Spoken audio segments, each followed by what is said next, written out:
저희 사람들에게 가장 필요한 것은 무엇일까요? 아마도 은혜가 아닌가 생각합니다. 사람이 태어나면서 가장 먼저 그리고 가장 오랫동안 은혜를 깨닫게 해준 사람은 바로 부모님일 겁니다. 바쁜 일상 속에서 거의 잊고 있다가도 어느 날 갑자기 죄송한 마음과 함께 그리워지는 사람이 있습니다. 바로 부모님입니다. 이게 어떤 느낌일까요? 마치 어린아이가 엄마를 떠나 하루 종일 밖에서 친구들과 놀고 있다가 날이 어두워지고 친구들이 떠나면 갑자기 엄마가 보고 싶어지지 않습니까? 그것은 어린아이에게뿐만 아니라 성인에게도 있습니다. 왠지 사는 것이 힘들어서 울고 싶어지고 눌리고 답답했던 마음을 누군가에게 털어놓고 싶을 때 그때 생각나는 사람이 바로 부모님입니다. 제가 한 7년 전쯤에 필리핀의 한인교회에서 사역을 했을 때가 있었습니다. 그때 처음으로 지금도 부모님이랑 떨어져 있긴 하지만 그때와는 다른 느낌으로 처음으로 부모님과 정말 멀리 떨어져 있게 되었습니다. 아무리 오래 떨어져서 못 봐도 일주일을 넘긴 적이 없었는데 외국에 혼자 나가서 어색하고 마음 둘 곳이 없었습니다. 그때 파트 사역자였어가지고 주중에는 홈스테이를 하는 집사님 댁 어학원에서 유치원 아이들에게 한글을 가르치면서 생활을 하던 때였습니다. 그때 같이 있던 선생님들이 텃세를 많이 부르셔서 그 텃세 때문에 많이 힘들었었는데 그때 부모님이 정말 많이 먼저 생각나고 너무 많이 생각이 났었습니다. 지금이야 제가 결혼해서 같이 안 살아서 언제든지 제가 가서 만나뵐 수 있지만 필리핀이라는 그 먼 곳에 떨어져 있어가지고 당장 만나러 갈 수도 없었던 때라 어찌나 그리웠었는지 모릅니다. 점차 그 생활들이 익숙해지고 잘 생활할 수 있었지만 대학원 진학을 핑계로 2년 만에 한국에 돌아왔었습니다. 우리는 왜 부모님을 그리워할까요? 사람에게 은혜를 찾는 본성이 있기 때문입니다. 사람은 누구나 은혜를 그리워합니다. 은혜는 내 모습 그대로 받아주는 사랑입니다. 부모에게 가도 많은 말을 하지 않았지만 그 짧은 시간 동안 자식들은 부모로부터 무조건 받아주는 그 사랑을 느낄 수 있습니다. 부모님은 내가 무슨 일을 했느냐고 묻지 않습니다. 무슨 일을 해야 자식인 것도 아닙니다. 부모님에게 자식은 내가 무슨 일을 했느냐가 아니라 내가 누구냐인 것입니다. 내가 대단한 일을 하지 않아도 괜찮아. 그저 내 자녀이면 돼. 이것이 은혜입니다. 우리는 일상 속에서 열심히 일해야 하고 다른 사람에게 책 잡히지 않아야 하고 우리의 직분과 지위를 성과와 능력으로 증명을 해야 합니다. 그러기 위해 많은 긴장과 땀을 흘리게 됩니다. 그러나 부모님을 만나면은 우리는 그럴 필요가 없어집니다. 부모님 앞에는 우리는 무장해제가 됩니다. 부모님은 우리에게 아무런 능력도 요구하지 않습니다. 그저 건강하면 되고 그저 행복하면 됩니다. 이것이 바로 은혜입니다. 이 은혜가 하나님과의 관계에서도 필요할까요? 네. 로마서 3장 4장이 그런 내용입니다. 하나님이 본래 우리에게 주신 은혜는 무엇인지, 우리를 치유하고 회복시키는 은혜는 무엇인가? 이것이 에베소 2장 8절에 이렇게 나와 있습니다. 너희는 그 은혜에 의하여 믿음으로 말미암아 구원을 받았으니 라고 나와 있는데 다른 은혜가 아닙니다. 그 은혜입니다. 아무 은혜나 은혜가 아닙니다. 바로 그 은혜로 구원받고 그 은혜로 우리가 회복이 됩니다. 그 은혜가 어떤 은혜일까요? 먼저 죄는 우리에게 두려움을 가져옵니다. 하나님의 은혜를 알기 위해 우리는 죄에 대하여 다시 생각해야 합니다. 의인은 없나니 하나도 없다고 말씀하고 계십니다. 모든 사람이 죄를 지어 하나님의 영광에 이르지 못했습니다. 죄는 눈에 보이는 열매가 아니라 눈에 보이지 않는 뿌리입니다. 법적으로 지은 죄만 죄가 아닙니다. 마음으로 지은 죄, 하나님에 대해 지은 죄가 더 큰 죄입니다. 죄의 근본은 하나님에 대한 반역일 것입니다. 하나님을 무시하고 반항하고 그 자리에 내가 앉는 것입니다. C.S. 루이스가 이렇게 말했습니다. 우리 모두는 하나님 앞에 무기를 내려놓고 항복해야 할 반역자들이다. 이렇게 말했습니다. 사과나무에 사과가 1개가 있든 100개가 있든 그것은 사과나무입니다. 수도원에서 날마다 회개하는 수도사나 학교에서 컨닝을 하는 학생이나 하나님이 볼 때는 똑같은 죄인인 것입니다. 우리도 죄인이라고 생각을 하십니까? 문제는 죄에는 처벌이 따른다는 것입니다. 죄는 어떤 모양이든지 대가를 지불해야 합니다. 작은 법을 어기면 벌금을 내고 큰 죄를 지으면 구속이 되고 또 아주 큰 죄를 지으면 우리가 사형을 받습니다.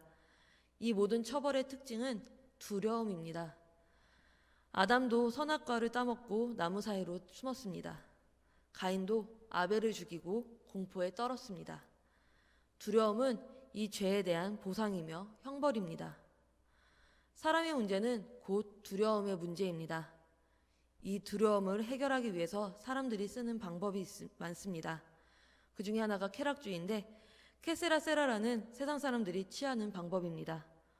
어떤 사람은 산으로 굴로 들어가면 죄가 없어지는 줄 압니다. 수도원 운동이 그래서 생겼고 그런데 믿음이 좋은 사람 중에서 택하는 방법이 있습니다. 착한 행위로 하나님을 기쁘게 하려는 방법입니다. 그것을 우리는 율법주의라고 이야기합니다. 율법주의란 사람이 어떤 행위로 말미암아 하나님과의 좋은 관계를 갖고자 하는 신앙 체계입니다. 이 율법주의는 하나님과 좋은 관계를 위해 어떤 행위를 하고 그것을 열심히 실천하는 것입니다.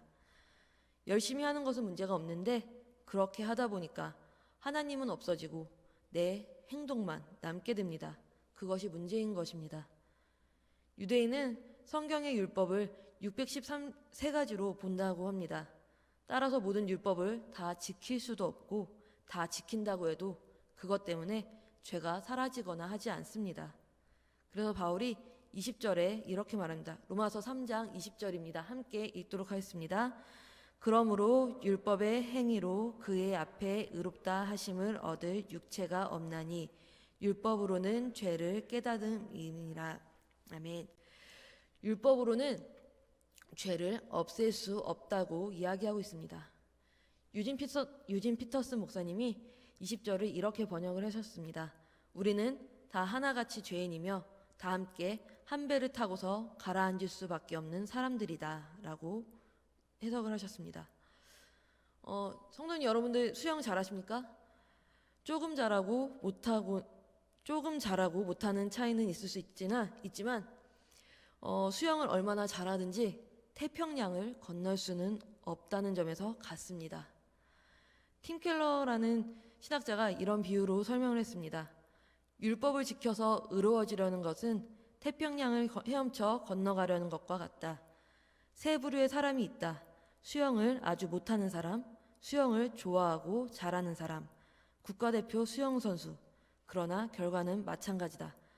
첫째는 바다에 들어가자마자 익사할 것이다. 두 번째는 처음에 잘 나가다가 1km쯤 가서 바다에 가라앉는다. 세 번째는 국가대표 수영선수는 4km에서 6km까지 잘 가다가 8km쯤에서 익사할 것이다. 이들의 수영 실력은 다 다르지만 태평양을 건널 수 없다는 점에서는 똑같다. 이것이 모든 사람이 율법으로 의로워질 수 없다는 의미이다 라고 이야기하고 있습니다. 율법은 다 지킬 수는 없지만 하다가 실패하면 쉽게 낙심하게 됩니다. 그리고 내가 이것밖에 안 되나? 하고 탄식을 하게 됩니다. 조금 잘하면 우쭐하다가도 조금 못하면 풀이 죽게 됩니다. 율법의 주인은 자기 자신입니다. 율법은 그것을 행하는 나 자신이 주인공입니다. 자신의 성공, 자기의 행복이 목적인 것입니다. 마틴 루터가 종교개혁을 한 지 500년이 넘었습니다. 종교개혁은 한 청년이 어느 날 진정으로 하나님의 은혜를 깨달은 때부터 시작되었습니다. 때는 1505년 7월 20대 청년이었던 루터는 친구와 함께 부모님 집에 갔다가 돌아오고 있었습니다. 그때 갑자기 폭우가 쏟아지면서 벼락이 내려쳤습니다. 루터는 벼락에 맞아 그 자리에 쓰러졌고 친구는 그 자리에서 즉사하고 말았습니다. 깜짝 놀란 루터는 성 안나여 도우소서 내가 수도사가 되겠나이다 하고 서원했고 곧 이어서 에르푸르트에 있는 어거스틴 수도원으로 들어갔습니다. 이 사건으로 루터는 수도원에 들어가게 됐고 그때부터 루터의 길고 긴 영적 순례가 시작이 되었습니다. 그 당시 루터를 붙잡고 있던 종교적 상태는 두려움이었습니다.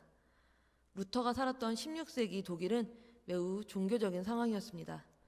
무엇을 조금만 잘못하면 정죄와 형벌이 기다리고 있었습니다. 한 번은 집에서 루터가 호두 한 개를 훔쳤는데 어머니에게 피가 나도록 회초리를 맞은 적이 있었습니다. 당시 학교에서 공부 못하고 말썽 피운 학생은 당나귀 가면을 쓰고 하루 종일 서 있도록 했습니다. 당시 독일은 엄청난 카톨릭 교회로 매우 종교적이었지만 동시에 잘못한 사람에게는 일체의 관용이 없는 그런 사회였습니다. 또한 당시 독일은 미신 사상이 만연되어 있어서 사람들은 숲과 바람과 물속에 요정들과 귀신들과 유령들과 마녀들이 산다고 믿고 있었습니다. 교회는 지옥의 공포와 함께 성례와 면죄부를 통해서 죄를 사한다고 믿었고 하나님은 무서운 분이라고 사람들에게 가르치고 있었습니다. 예수님마저 그들에게는 무서운 심판자로서 성모 마리아와 성 안나가 겨우 무마해야 진정될 수 있다고 믿었었습니다. 이런 상황에 이 루터가 벼락까지 맞았으니 루터가 믿었던 하나님은 온통 두려운 하나님, 무서운 하나님이었습니다. 그래서 루터는 이 무서운 하나님에서 벗어나려고 열심히 노력했습니다. 수도원에서 하루 8시간을 자고 다음날 새벽 1시나 2시에 일어나서 십자가 성호를 그으며 하루를 시작했습니다. 밤이나 낮이나 기도했고 적은 음식을 먹고 남루한 옷을 입었고 가난의 치욕과 구걸의 수치를 받으며 정말 수도사답게 살았습니다. 때가 되어 로마의 성지순례를 갔는데 빌라도가 예수님을 재판했다는 28 빌라도 계단을 주기도문을 외우면서 무릎 꿇고 올라가기도 했습니다. 그러나 그 모든 종교적 행위가 하나님에 대한 두려움과 불안을 없애주지는 못했습니다. 그는 그 자신의 선행과 노력으로 하나님을 기쁘게 하고 자신을 두려움에서 해방시키려고 했습니다. 그러나 그의 그런 필사적인 노력이 그에게 기쁨과 만족을 주지는 못했습니다. 이것이 바로 오늘 우리의 문제입니다. 열심히 할수록 속에 있는 자산이 바닥이 나는 것 같고 갈수록 고갈되는 느낌이 듭니다. 열심히 할수록 기쁨도 사라지고 감사가 이상한 현상이 되는 경험을 하게 됩니다. 더 큰 위기는 자신이 열심히 할수록 열심히 하지 않는 다른 사람들이 보이기 시작한다는 것입니다. 내가 잘못 믿나? 아니면 저 사람이 잘못 믿나? 열심의 위기는 열심의 위기가 아니라 은혜의 위기인 것입니다. 우리가 우리의 선행과 노력으로 하나님을 기쁘시게 하려고 하면 마치 바닷물을 마시듯 더 큰 갈증과 목마름을 경험하게 됩니다. 여기서 선한 행위가 필요 없다는 것은 아닙니다. 노력이 필요 없다는 것은 아닙니다. 율법주의의 가장 큰 문제는 처음에는 이것은 아닌데 하다가 점점 그 삶에 익숙해져 간다는 것입니다. 그래서 나중에는 내가 그 벽에 갇혀 사는 것이 익숙해진다는 것입니다. 어떻게 해야 할까요? 우리는 달라져야 합니다. 그렇게 하루하루 사는 것이 신앙생활이 아닙니다. 하나님의 의가 나타났습니다. 이때 나타난 사건이 있습니다. 로마서 3장 21절입니다. 함께 읽도록 하겠습니다. 시작. 율법에 하나님의 한 의가 나타났으니 율법과 선지자들에게 증거를 받은 것이라. 아멘. 여기 이제는이라고 되어 있는 이 말은 1장부터 이어진 인간의 모든 죄로 인해 생긴 두려움에 대한 하나님의 해답입니다. 우리말로 이제는으로 되어 있지만 원문에는 그러나 이제는이라는 말입니다. 무엇에 대하여 그러나일까요? 1장에 이방인은 죄인이다라는 말, 2장에는 유대인도 죄인이다, 3장은 모든 사람은 죄인이다라는 말에 대한 그러나입니다. 그래서 하나님의 진노를 받지 않을 수 없다. 그래서 우리는 두려움 속에서 살지 않을 수 없다. 그러나 율법주의로는 안 된다. 인간의 행위로 하나님을 기쁘시게 할 수 없다라는 말입니다. 그러면 인간에게는 희망이 없을까요? 그때 나온 것이 3장 21절에 그러나 이제는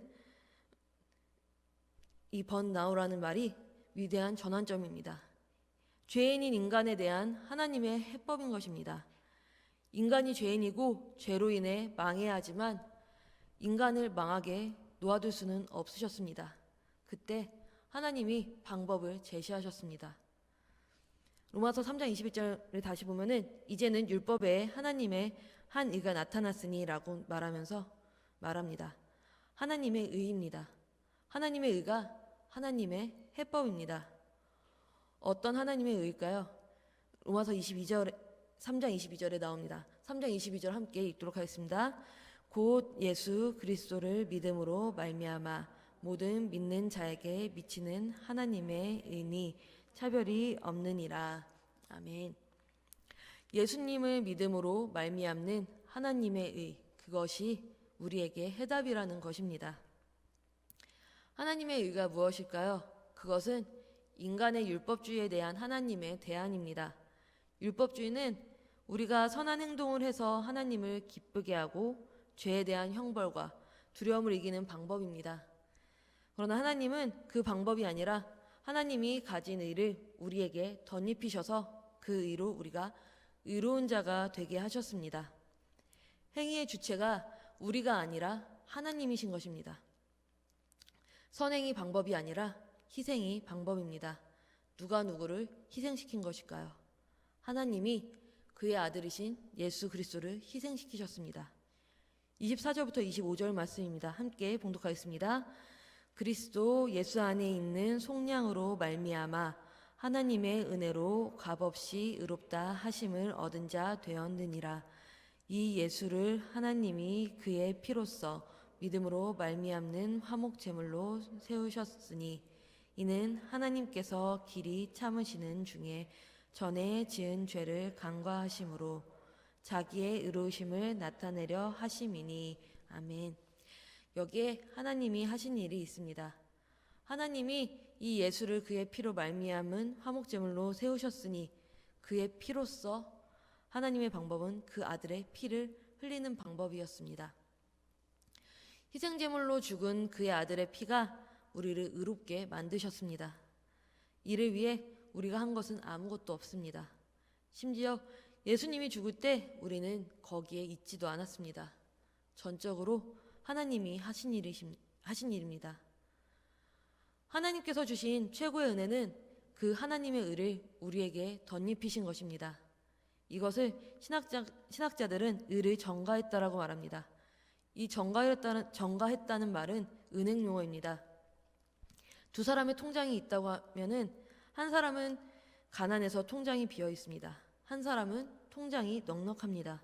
넉넉한 사람이 자기 돈을 가난한 사람의 통장으로 옮겨주었습니다. 요즘 말로는 이걸 계좌이체라고 하는데 이것을 전가한다라고 합니다. 옮겨준 것입니다. 미국에서 실제로 있었던 이야기라고 합니다. 한 남자가 오랫동안 엄청난 빚더미에 시달리고 있었는데 평생 갚아도 갚을 수 없는 빚이었습니다. 늘 그것 때문에 마음고생하고 사는데 하루는 은행에서 전화가 왔습니다. 은행의 투자 상담 직원이라고 자신을 소개하면서 이렇게 말했다고 합니다. 고객님, 저희 은행에 저축해 놓은 돈에 대해 투자 상담을 해드리려고 전화했습니다. 자신은 돈이 하나도 없고 빚만 가득한데 이 남자는 깜짝 놀랐습니다. 빚만 있는 사람이 무슨 투자 상담을 받는단 말입니까? 그래서 은행에 저축한 돈이 없다고 했더니 직원이 물었습니다. 지금 통화하시는 분이 본인이 아니신가요? 그래서 자기가 맞지만 자기는 은행에 투자한 적이 없다고 말하자 은행 직원이 말했습니다. 10년 전 한 사람이 세상을 떠나면서 당신 통장에 유산을 남겼다는 것입니다. 그러면서 놀라지 말라면서 그 돈이 자그만치 700만 달러라는 것입니다. 나중에 알고 보니까 어머니의 동생이 조카에게 유산을 남긴 것이었습니다. 이 사람은 그 돈이 자기 통장에 들어있는지도 모르고 날마다 빚 걱정만 하고 있었던 것입니다. 이것이 전가입니다. 빚쟁이가 한순간에 떼부자가 된 것입니다. 이것이 의의 전가입니다. 우리의 힘으로는 절대 죄에서 벗어날 수가 없습니다. 평생 죄의 두려움 속에서 살 수밖에 없는데 하나님이 그의 아들 예수 그리스도를 통해서 그의 피로 말미암아 그의 의를 우리에게 옮겨주셨습니다. 그분 안에 있는 의가 우리 안에 들어온 것입니다. 마틴 루터도 그 은혜를 받았을까요? 그렇습니다. 죄로 인해 두려움 속에서 살던 이 마틴 루터가 1514년 가을 수도원 탑에 있는 서재에서 시편 22편을 읽고 있었습니다. 시편 22편 1절에 이런 말씀이 있습니다. 함께 읽겠습니다. 내 하나님이여 내 하나님이여 어찌 나를 버리셨나이까 어찌 나를 멀리하여 돕지 아니하시오며 내 신음소리를 듣지 아니하시나이까. 아멘. 루터가 이 말씀을 읽을 때 처음 생각했던 것은 이 사람이 나인가 보다 했습니다. 그런데 이 말씀을 계속 읽어가면서 이 말씀은 자신의 모습이 아니라 그리스도의 모습이라는 것을 알았습니다. 그것을 발견한 순간 너무 좋아서 소리쳤습니다. 하나님의 아들 예수 그리스도가 고통당하고 있구나. 어찌하여 내가 아니라 그가 버림을 당해야 하는가? 아주 죄도 없고 경건하신 분이 왜 버림받으셨을까? 왜? 그때 루터는 깨달았습니다. 죄로 인해 하나님으로부터 끊어질 수밖에 없는 나를 위해 그리스도가 친히 하나님에게 버림을 당하셨구나. 죄 없으신 그리스도가 나 대신에 죽음을 당하셨구나. 그 믿음이 오는 순간 루터 앞에 나타난 그리스도는 더 이상 무서운 심판자가 아니었습니다. 자기 아들을 아끼지 않으시고 십자가에 못 박혀 우리를 구원하신 사랑과 자비의 하나님이었습니다. 이 위대한 성경적 은혜를 발견한 루터는 그 뒤로 한 번도 흔들리거나 넘어지지 않았습니다. 교황과 가톨릭 교권과 싸워서 끝까지 종교개혁을 성공시켰습니다. 루터가 발견한 이 믿음의 진수를 루터 자신은 이렇게 설명했습니다. 믿음의 효험은 우리가 믿는 믿음의 강도에 달린 것이 아니라 우리가 믿는 분이 신뢰할 만한 분인가에 달려있다. 중요한 것은 우리 믿음이 위대한 것이 아니라 우리가 믿는 하나님이 위대하시다는 것이다. 비록 내 마음이 약해도 나는 여전히 다른 사람과 똑같은 똑같은 그리스도를 가지고 있다. 그것은 마치 두 사람이 어떻게 100마르크를 가지고 있든지 똑같은 가치인 것과 같다. 한 사람이 100마르크를 종이에 쌓았고 다른 사람은 그것을 금고에 보관했다고 해도 결국은 똑같은 보배를 소유하고 있는 것 같다. 당신과 내가 소유하고 있는 그리스도는 당신과 나의 신앙이 강하고 약한 것과 상관없이 똑같이 보배로우신 분이다. 라고 루터는 고백했습니다. 우리는 우리의 믿음을 믿는 것이 아닙니다. 믿음은 하나님의 의가 우리에게 전달되는 은혜의 통로일 뿐입니다.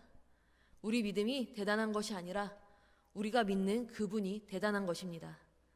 우리를 구원한 것은 우리의 선한 행위가 아니라 십자가에 달린 예수 그리스도이십니다. 이것이 은혜의 진수입니다. 우리는 은혜 안에 삽니다. 이렇게 하나님이 예수님을 통해 은혜를 베푸셨다면 우리는 마땅히 은혜 안에 살아야 합니다. 은혜 안에 산다는 것은 무엇일까요? 우리에게 믿음이 필요한 것입니다. 그러나 믿음이 우리를 구원하는 것이 아닙니다. 우리는 믿음으로 구원받는 것이지 믿음이 우리를 구원하는 것이 아닙니다. 믿음이 우리를 구원한 것이 아니라 하나님이 예수님을 통해 하신 일이 우리를 구원하는 것입니다. 내가 주님을 위해 무엇을 하느냐가 중요한 것이 아니라 주님이 나를 위해 무엇을 하셨느냐가 중요합니다. 그런데 내가 중심이다 보면 이 생각이 안 들게 됩니다. 주님이 나를 위해 하신 일은 생각나지 않고 내가 주님을 위해 무엇을 할 것인가만 생각이 납니다. 죄를 지어도 자기 중심적인 사람은 죄 자체에 집중하게 되어 있습니다. 그러나 죄를 지을 때 죄에 집중하면 죄를 극복하지 못한다는 것을 알았습니다. 죄를 짓는 내가 문제가 아니라 죄를 이기신 하나님이 문제입니다. 죄를 지으라는 것이 아닙니다. 죄를 지어도 툴툴 털고 일어나서 하나님을 바라봐야 죄를 이기는 것입니다. 이것이 은혜입니다.